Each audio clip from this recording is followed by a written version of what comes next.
पुण्यात्माओं, आप जी को ये दास ऐसा ज्ञान देना चाहता है कि आप इतने दृढ़ हो जाओ चाहे तूफान आ जावे। ये नकली लोग चाहे 20 मिलना आपको, चाहे 100 मिल जाए आकर के कि तुम गलत साधना कर रहे हो, आप उनकी मानो नहीं, तब आपकी भक्ति चलेगी, तब आप पार होगे। इसलिए आपको रह रहकर यहाँ बुलाया जाता है और ये ज्ञान सुनाया जाता है, आपके हृदय में फीड किया जाता है कि आप इस ज्ञान से परिपूर्ण हो जाओ। और फिर आप क्या करोगे? आप परमात्मा की ऐसी लीला है कि ये ज्ञान शुरू होते ही, अंदर अंदर प्रवेश होते ही, हृदय में जचते ही, फिर आप अन्य को ढूंढते हो कि कौन सुने मेरे ज्ञान को, हमारे भगवान के ज्ञान का।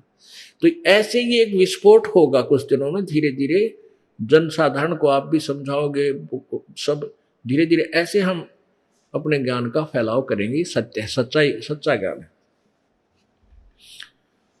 तो इसलिए आपको बुलाया जाता है कि आप परमात्मा से परिचित हो जाओ दृढ़ता के साथ। अब जैसे ये क्रोथा कांड करवाया, इसका मुख्य कारण यही था कि उन नकली आचार्यों की पोल खुल गई।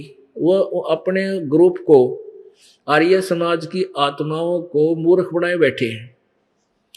और आज भी मानने उनको तक ये ज्ञान नहीं जाने देना चाहते थे कि सत्यार प्रकाश नामक जो पुस्तक है उसमें कोरी बकवाद भर रखी है, कोरी झूठ का बकवाद, ना कोई अध्यात्म ज्ञान, ना कोई व्यवहार का ज्ञान। तो इस दास का उद्देश्य ये था कि जब ये सत्यार प्रकाश या कोई किसी अन्य ऋषि के अनुभव की पुस्तक उन्होंने अपना अनुभव लिखकर समाज में पेश कर दिया, इससे सिद्ध है कि उसको इतना ज्ञान था। और ये दास ये चाहता है कि पहले आप उन्हीं के ज्ञान से परिचित हो जाओ। वो तुम्हें के दे के जा रहे हैं और अपने वेद, वो खजाना क्या बता रहे हैं, इन दोनों से तुलना होने से तुम वहां से हट पाओगे। और कोई दास का उद्देश्य किसी की आलोचना करना नहीं है। और आलोचना वो होती है झूठी कपटी कपट करे, और जो कि तो पढ़ के सुनावा, लिख लेख लिखे, फोटो कॉपी करके दिखावा, फिर भी नहीं माने हुए। तो वो थे वो नकली व्यक्ति जो समाज के शत्रु हैं। वो नहीं, उन्होंने कोई किसी से लेना देना नहीं, भगवान से ना समाज से। वो तो अपना उल्लू सीधा रखा है कि तुम्हारा पद बरकरार रहे, दुनिया को गुमराह करे। तो उन्होंने ये चाल चली थी,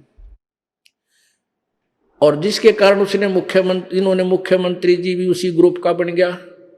इनका बैड लक, इस मुख्यमंत्री का दुर्भाग्य कि वो इसे मौके में आ गया जब ये कुश्ती शुरू हो रही थी। ये है संतों की ज्ञान की लड़ाई, और इसने बीच में वो कबड्डी खेल दिया कि उनके बैक आए माँ के। इन झूठा ने इतना भ्रमित कर दिया उस मुख्यमंत्री जी को कि उसने इन झूठों को सच्चा मान लिया और क्रोथा कांड करा दिया। अब ये क्रोथा कांड होने से परमात्मा ने अपने बच्चों की ये देखना था कि जो बगीची हमने लाई है ये कितनी जड़ पकड़ेगी, ये कितनी मजबूत होगी या कच्ची है। तो एक भयंकर तूफान छोड़ा मालिक ने, उनके कर्म बिगड़ गए और हमारे भगवान, हमारे भगत छट गए।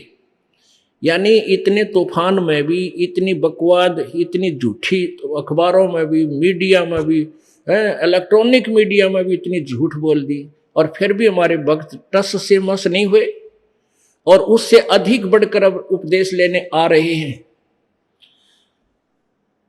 तो दास ये चाहता है कि आप इतने मजबूत हो जाओ कि किसी के तोड़े नहीं टूटे। तो फिर वो बाग फड़ा करे। उस हमारी दास की मेहनत सफल हुई। इतने बड़े भयंकर तूफान में भी एक भी टहनी भी ना टूटी मेरे बगीचे की। इस दास का, ये दास नौकर है, बगीचा उस कबीर भगवान का।